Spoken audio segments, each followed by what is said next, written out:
He's Drew Brees joining us on behalf of State Line, a grain-to-glass distillery straight from Wisconsin farms, promoting the back-to-back San Francisco World Spirit Competition. Double gold winner, State Line coffee liqueur. We say hello to Drew Brees. All right, sweet. What's up, guys? How we doing? Good to see you. Good to see you. All right. I brought some for you for later. All right. I'm going to sign that there you for go. you, DP. Oh, wow. Got an autograph here.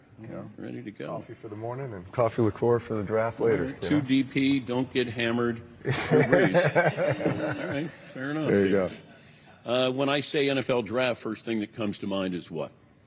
Well, probably my own draft experience.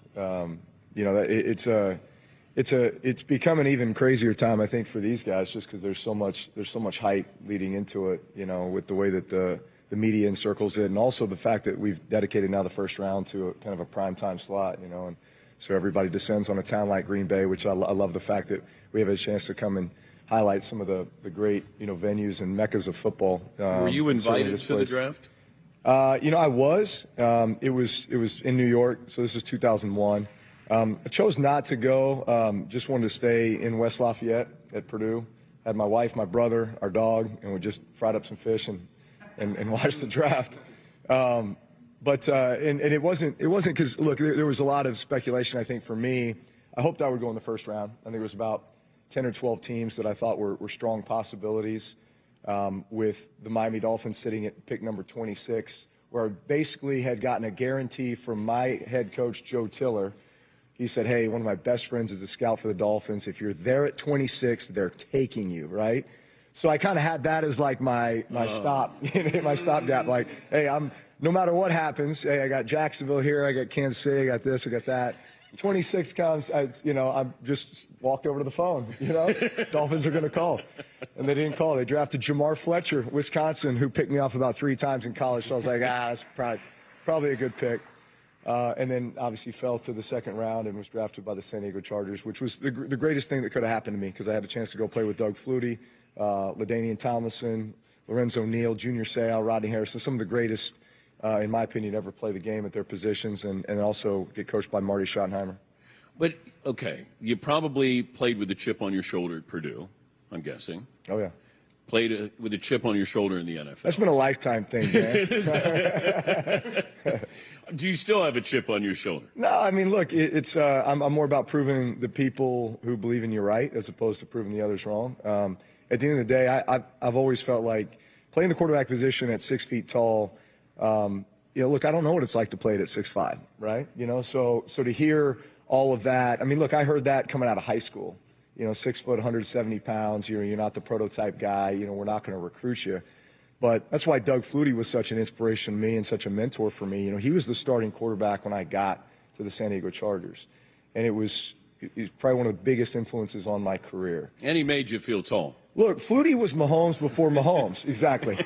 I was the tallest guy in the quarterback room in 2001. Yeah. It was Doug Flutie at 5'9". He'll tell you 5'10 and a half. He's full of it. It's 5'9". All right. And then Dave Dickinson, who was a CFL legend, came down, played a couple of years in the NFL, and now he's a head coach in the CFL still. So those are the 2 other guys in the room. Double D was 5'10 and a half, and then so I was 6 foot. So we were the 6 foot and under club. We were not real imposing, walking out, winning any pregame competitions, walking around the field. But man, I'll tell you what, Flutie could sling it. He was ahead of his time. Could you imagine him playing now, where they would have encouraged him to be Doug Flutie at Boston College? He'd be one of the most celebrated quarterbacks ever. Yeah. I mean, he was throwing back shoulders before everybody was throwing back shoulders. The guy would backpedal a 7-step drop from under center. When's the last time you saw that? Well, we don't take snaps under center anymore. What am I talking about? But no, he was well ahead of his time, and in my opinion, one of the greatest quarterbacks of all time that will never get the credit he deserves. But do you think we should go back to under center because it does give more deception and play action, and when you're in the gun, it just seems like we're taking away a little mystery that maybe you could incorporate or reincorporate? You do. I think if you talk to running backs, the only way, first off, being under center gives you really a two-way threat in the run game, right? Because the back is in what we call the home position. He's right behind the quarterback. So he can go right, he can go left, he can go inside, he can go outside. The minute you go in shotgun, what does the back do? Well, he has to offset one direction. A lot of times defenses set their front, set their defense based on where the back is aligned, because typically he's going to come across the quarterback in order to take the handoff, and then the QB will have some sort of RPO read. Hey, I'm reading the defensive end. If he crashes, I'm pulling it or I'm dishing it out here. So it tells the defense a lot about where the ball is going to be run.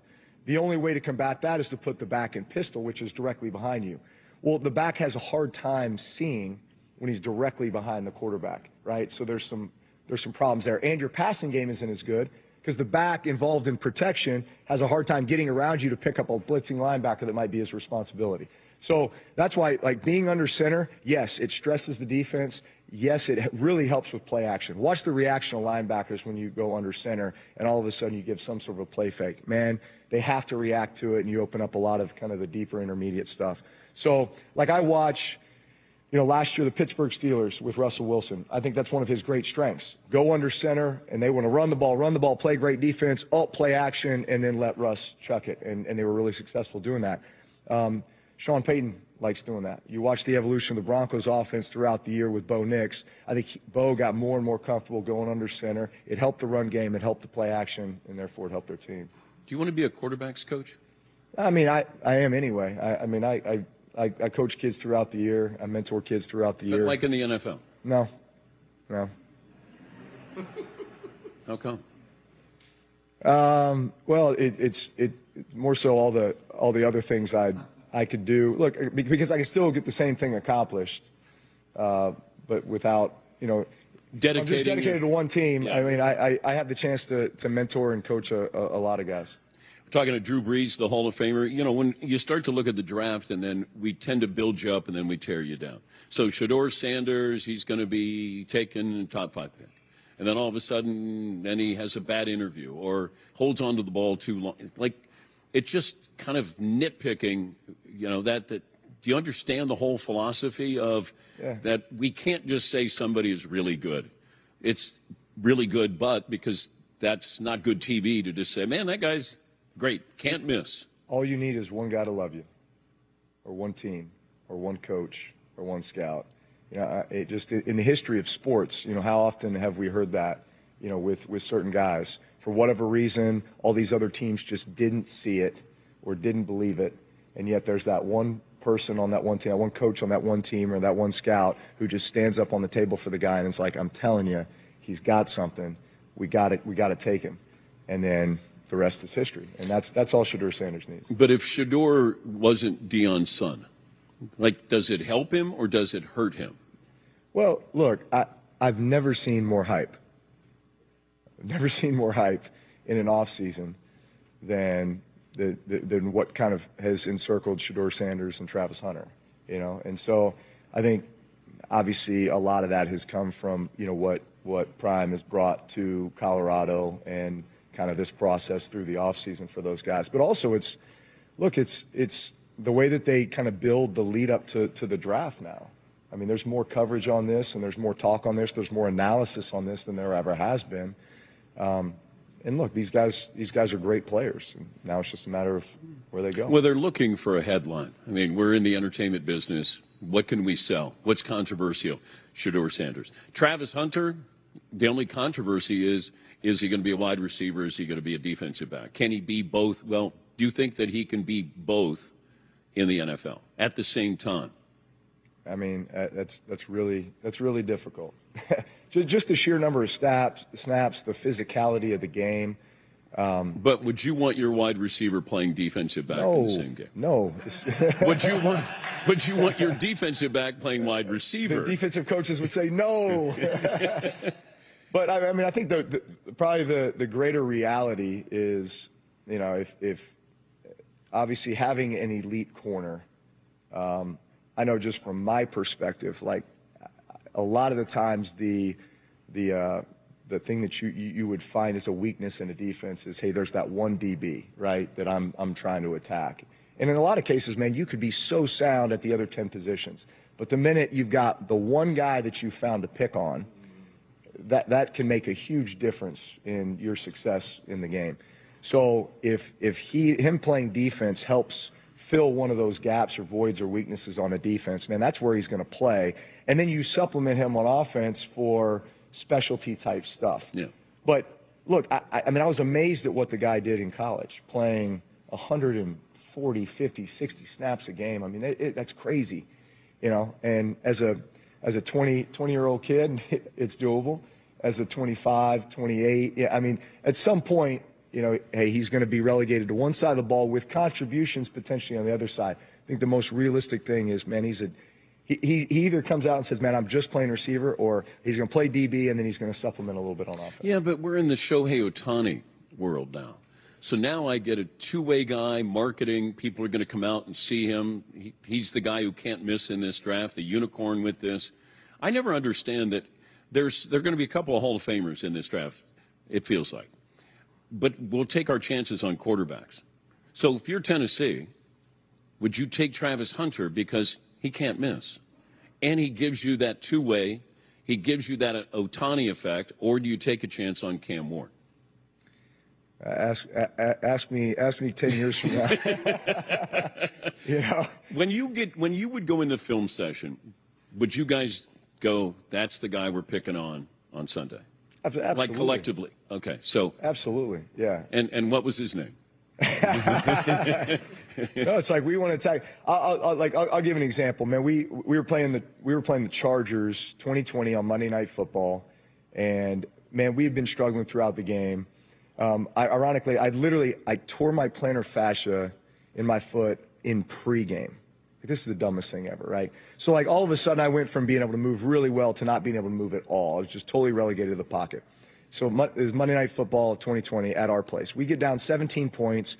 We're kind of chipping our way back, but it's just one of these, like, we're slugging it out, and we're not doing much on offense. And they just had a great defensive plan for us. Well, one of their elite corners went out, like, early fourth quarter, and they brought in their backup guy, and I'm like, dude, that's all we needed. I'm just going to sit here and throw it at this dude every single time. And sure enough, we did. We ended up going on 2 scoring drives, so we win the game in overtime. But literally, if that doesn't happen, we probably don't win the game. But it's just like there's a lot of these, you know, you're just kind of in real time what's happening in the game, and all of a sudden they lose a guy, or all of a sudden something happens that just changes the scheme or gives you a matchup that you like, and you exploit it. You were watching, I think, during the commercial break. My guys were playing pickleball. Do you want to break down what you saw with First of all, pickleball? It's possibly the worst example of middle-aged athleticism that I've ever seen. But you're saying possibly. You're not saying definitively. No, not definitively. Okay. No, I'm sure there's worse. But it was no. It was. Were they cheating? Was there cheating? There was a lack of knowledge of the rules. Okay. On a few occasions. Okay. So the kitchen, were you guys informed about the kitchen? Heard of it. Okay, loosely. All right. Barbecue in the kitchen, good. Feet in the kitchen, taking a ball of the air, bad, right? And Todd is suffering from plantar fasciitis right now. He played through that. I mean, just saying, you played in an NFL game. He played pickleball. Yeah, in the middle of the pickleball match. I stepped really hard on my left foot, chasing a ball while I was in the kitchen or the dining room. Pickleball doesn't necessarily require a ton of mobility. I mean, let's just look at the demographic that plays a lot of pickleball. Like, I've gotten my butt kicked by plenty of 75-year-olds out there that aren't moving real good, but they got some quick twitch. The State Line, how'd you get involved with this? So they're a Madison, Wisconsin-based distillery, great friends of mine. They make incredible spirits. That's one of the absolute best. The coffee liqueur, double gold winner at the San Francisco World Spirits Competition 2 years in a row. Yeah. Double gold means blind taste test. 32 out of 32 judges said that was the best coffee liqueur in the world. So it's a fantastic product. Okay. Well, it's good to see you. Last time I think it was Miami when you kind of just walked on. I just popped in. I hope it was great. I hope that was all right. No, it's always great. You guys had some awesome barbecue backstage. We were reminiscing about that. Yeah, Traeger barbecue there. Where's the Where's? Friday. We bring our Traegers Friday. Oh, okay. Meat Friday. Sorry. I might have to stick around for that. Yeah. or just walk by. I picked the wrong day.